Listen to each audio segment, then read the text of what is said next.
नमस्कार मेरे प्यारे बच्चों, स्वागत है आप सभी का आपके अपने YouTube channel the PCM vision में।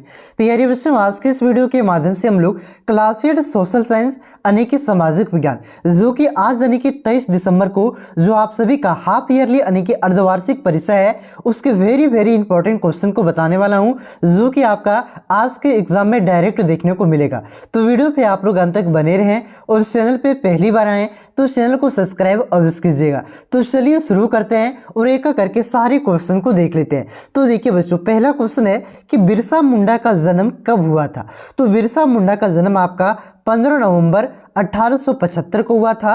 याद रखिएगा कब हुआ था बिरसा मुंडा का जन्म, तो 15 नवंबर 1875 को। उसके बाद देखिए अगला क्वेश्चन आपका क्या है कि भारत का सर्वोच्च संवैधानिक पद कौन सा है। तो भारत का सर्वोच्च संवैधानिक पद आपका राष्ट्रपति का पद होता है। याद रखिएगा कौन सा सर्वोच्च संवैधानिक पद होता है, तो राष्ट्रपति का पद आपका सबसे बड़ा पद है, भारत में सबसे बड़ा सर्वोच्च संवैधानिक पद है। ठीक है, अब देखिए यहाँ पे अगला क्वेश्चन आपका क्या है कि मिट्टी का निर्माण कैसे होता है, वर्णन करें। तो देखिए बच्चों, पृथ्वी पर चट्टानों के अनेक भौतिक, रासायनिक एवं जैविक कारकों के द्वारा प्रभावित होते हैं। इन प्रभावों के कारण ये चट्टानें छोटी छोटी टुकड़ों में टूटते रहते हैं और अंततः बारीकी कणों में टूटकर मिट्टी का निर्माण करते हैं। मिट्टी के निर्माण की प्रक्रिया में हजारों लाखों सालों तक चलती रहती है। यानी कि मिट्टी का निर्माण कैसे होता है, तो देखिए पृथ्वी पर जो आपका है हमारा पृथ्वी, ठीक है, गोला वाला, तो इसमें क्या होता है अनेक प्रकार की भौतिक एवं रासायनिक एवं जैविक क्रिया होती रहती है। ठीक है, जिससे प्रभावित होकर के क्या होती है,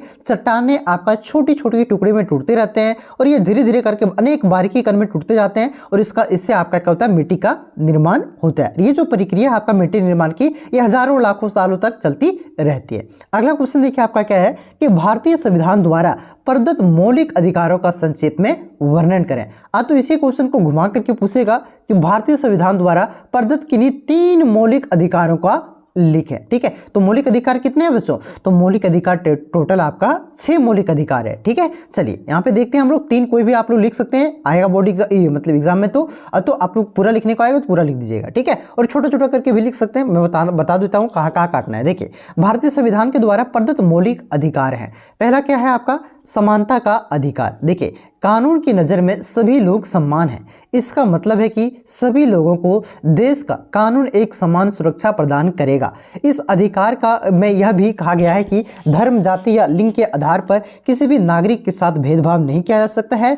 किसी व्यक्ति को खेल के मैदान, होटल, दुकान इत्यादि सार्वजनिक स्थानों पर जाने से नहीं रोका जा सकता है। राज्य के हर नागरिक को सरकारी नौकरी में समान अवसर प्रदान करेगा। ये आपका समानता का अधिकार हो गया। अगला है आपका स्वतंत्रता का अधिकार। देखिए कि इसके अंतर्गत देश के नागरिकों को अभिव्यक्ति और भाषण, शांतिपूर्ण सभा करने, संगठन बनाने, देश के लिए किसी भी भाग में आने जाने, रहने और कोई भी व्यवसायिक कारोबार करने इत्यादि करने का अधिकार प्रदान है। प्रेस, मीडिया, झंडा तोलन जैसे अधिकार भी इसी के अंतर्गत आते हैं, स्वतंत्रता के अधिकार के अंतर्गत। मतलब कोई भी कहीं पे भी जा सकते हैं, कि कुछ भी मतलब कुछ भी नहीं कर सकते हैं, जैसे बिजनेस कर सकते हैं, संगठन बना सकते हैं, शांतिपूर्ण सभा कर सकते हैं, ये सब कर सकते हैं, ये स्वतंत्रता का अधिकार है। अगला देखिए आपका है धार्मिक स्वतंत्रता का अधिकार। सभी नागरिकों को पूरी धार्मिक स्वतंत्रता दी गई है। प्रत्येक व्यक्ति को अपनी इच्छा अनुसार कोई भी धर्म अपनाने पर उसका प्रचार प्रसार करने का अधिकार है। तीसरा हो गया। चौथा है आपका शोषण के विरुद्ध अधिकार। संविधान में कहा गया है कि मानव व्यापार के जरिए श्रम और 14 वर्ष से कम उम्र के बच्चों की मजदूरी पर रखना अवैध है। चौथा अधिकार हो गया। पांचवा अधिकार था सांस्कृतिक और एवं शैक्षणिक अधिकार। ठीक है, कि संविधान में कहा गया है कि धार्मिक या भाषाई सभी अल्पसंख्यक समुदाय अपनी संस्कृति की रक्षा और विकास के लिए अपने अपने शैक्षणिक संस्था खोल सकता है। अगला है आपका कि संवैधानिक उपचारों का अधिकार। यदि किसी नागरिक को लगता है कि राज्य द्वारा कि उनके किसी भी मौलिक अधिकारों का उल्लंघन हुआ हो तो वो अधिकार का सहारा लेकर के वह अदालत जा सकता है। ये आपका अधिकार हो गया। ठीक है, तो संवैधानिक उपचारों का इधर कोई भी आप लोग 3 लिख दीजिएगा बच्चों, आपको नंबर मिल जाएगा। अगला क्वेश्चन क्या है कि 1857 के विद्रोह के कारण क्या थे। तो देखिए 1857 की क्रांति के प्रमुख कारण थे। पहला था आपका कि भारतीय सैनिकों के साथ असमान व्यवहार, उच्च पदों की नियुक्ति करने हेतु वंचित, यूरोपीय सैनिकों की तुलना में कम वेतन, डाक अधिनियम पारित करना, निःशुल्क डाक सेवा की समाप्ति, आदि 1857 के प्रमुख सैन्य कारण थे। मतलब कि भारतीय सैनिकों को असमान व्यवहार किया जाता था, मतलब उसको ज़्यादा तवज्जो दी जाती थी अंग्रेजी सैनिकों को, मतलब जो अंग्रेज के सैनिक थे ब्रिटेन से आए हुए थे उसको ज़्यादा तवज्जो दी जाती थी, और जो भारत के सैनिक थे इसे कम तवज्जो दिया जाता था। ठीक है, उस पदों पर आपको भारतीयों को नियुक्त नहीं किया जाता था। यूरोपीय सैनिकों की तुलना में भारतीय सैनिकों को कम वेतन दिया जाता था। डाक अधिनियम पारित कर दिया गया था, और जो निःशुल्क डाक सेवा था उसे समाप्त कर दिया गया था। ये सब आपका प्रमुख कारण था। और एक मुख्य कारण था चर्बी वाला कारतूस का मुद्दा 1857 विद्रोह के तत्कालिक कारक बना। अगला क्वेश्चन आपका क्या है कि संसद के कितने सदन होते हैं, प्रत्येक का नाम लिखें और उसके कार्यों को लिखें। ठीक है, क्वेश्चन क्या है कि संसद के कितने सदन होते हैं, तो जानते हैं कि संसद के 2 सदन होते हैं। प्रत्येक का नाम लिखना है, तो लिख दीजिएगा राज्यसभा और लोकसभा। अब इसके कार्य को लिखना है, संसद के कार्यों को। देखिए भारतीय संसद के प्रमुख कार्य है, पहला कार्य लिख देना है आप लोगों को कि कार्यपालिका का नियंत्रण, कि संसद का एक महत्वपूर्ण कार्य है मंत्रिपरिषद की चूक और वचनबद्धता को जवाबदेही तय करते हुए उस पर अपने नियंत्रण के अधिकार का प्रयोग करना, साथ ही साथ कानून बनाना किसी भी विधानमंडल का प्रधान का कार्य होता है।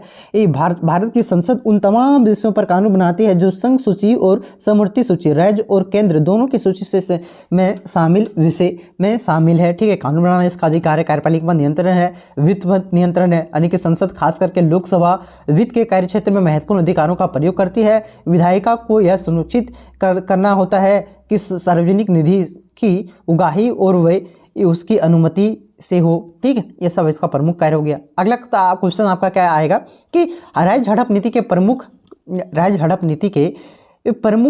परिणाम क्या थे, तो राज्य झड़प नीति के परिणाम क्या परिणाम हुए, इसके बारे में आपको लिखना है। तो देखिए भारत में ब्रिटिश साम्राज्य के विस्तार को लेकर के लॉर्ड डलहौजी ने विलय या राज्य झड़प नीति का सहारा लिया, यानी कि इंग्लिश में बोलते हैं लैप्स ऑफ डॉक्ट्री। इसके तहत सर्वप्रथम किसे मिलाया गया था, 17 को 1848 में, संबलपुर को 1850 में, नागपुर को 1852 में, उसके बाद और झांसी इस आधार पर राज्य में मिला लिया गया। इन रियासतों में कोई पुरुष वारिस नहीं था। कुशासन का आरोप लगा करके 1856 में आपका अवध को अपने नियंत्रण में ले लिया। अपने नवाबों को गद्दी में हटाने जाने से अवध की जनता ने काफ़ी विरोध किया और 1857 में महान विद्रोह में सक्रिय निभाई। डलहौजी ने अपनी इस नीति के द्वारा देश के नरीसों का मतलब क्या होता है, राजाओं, ठीक है, राजाओं और उनके प्रजाओं में असंतोष की भावना भर दी तथा अनेक अंग्रेजों विरोधी विद्रोह को बढ़ावा दिया। ठीक है, राज्य झड़प नीति के ये सब आपका परिणाम हुए। ठीक है, उसके बाद देखिए आपका क्या है कि संभाव्य और वास्तविक संसाधन में अंतर स्पष्ट करें।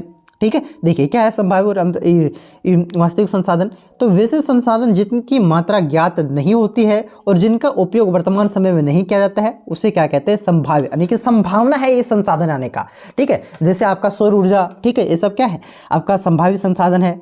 उसे क्या, उसके मात्रा कितना ऊर्जा है, सौर ऊर्जा से ऊर्जा प्राप्त कर सकते हैं, ज्ञात नहीं ना, और इसका भविष्य में यूज़ करने का ज़्यादा तात्पर्य है, मतलब ज़्यादा संभावना है। संभाव्य मतलब जो संभावना उसे संभाव्य कहते हैं। जबकि वैसे संसाधन जो आपकी जिसकी मात्रा ज्ञात है, जिनका उपयोग वर्तमान समय में किया जा रहा है, वास्तविक संसाधन कहलाता है। जैसे आपका कोयला हो गया, कोयला का मात्रा ज्ञात है भाई कि 5 लाख मीट्रिक टन है, 10 लाख मीट्रिक टन है, इतना टन है भाई, और ज़्यादा दिन कोयला आपका चलने वाला नहीं है। ठीक है, और इसको वर्तमान में लोग यूज़ भी कर रहे हैं। ठीक है, तो ये सब आपका हो गया संभाव्य और वास्तविक। संभाव्य मतलब जो संभावना है, वास्तविक मतलब जो आपका चल रहा है। ठीक है, चलिए अगला क्वेश्चन देखिए क्या है कि झारखंड में यूरेनियम का भंडार कहाँ पाया जाता है, तो झारखंड में यूरेनियम का भंडार आपका पूर्वी सिंहभूम में स्थित जादूगोड़ा में पाया जाता है। ठीक है, तो ये सब क्वेश्चन था, ये सारा क्वेश्चन मैंने आप सभी को बता दिया, बहुत ही इंपॉर्टेंट क्वेश्चन था। सारा क्वेश्चन को आप लोग याद कर लीजिए ताकि आप लोग टेस्ट में 50 में से 50 लेकर के आओ। ठीक है बच्चों, तो वीडियो अच्छा लगा हो तो वीडियो को लाइक करें, चैनल पे नए हैं तो चैनल को सब्सक्राइब करें, क्योंकि आगे आने वाले बोर्ड एग्जाम में भी इसी तरह से इंपॉर्टेंट क्वेश्चन आपको करवाया जाएगा। और इस वीडियो को जितना हो सके दोस्तों में आप लोग शेयर जरूर करें। ठीक है, तो प्लीज़ चैनल को सब्सक्राइब जरूर कीजिएगा। मिलते हैं नेक्स्ट वीडियो में, तब तक के लिए जय हिंद, जय भारत, जोहार झारखंड।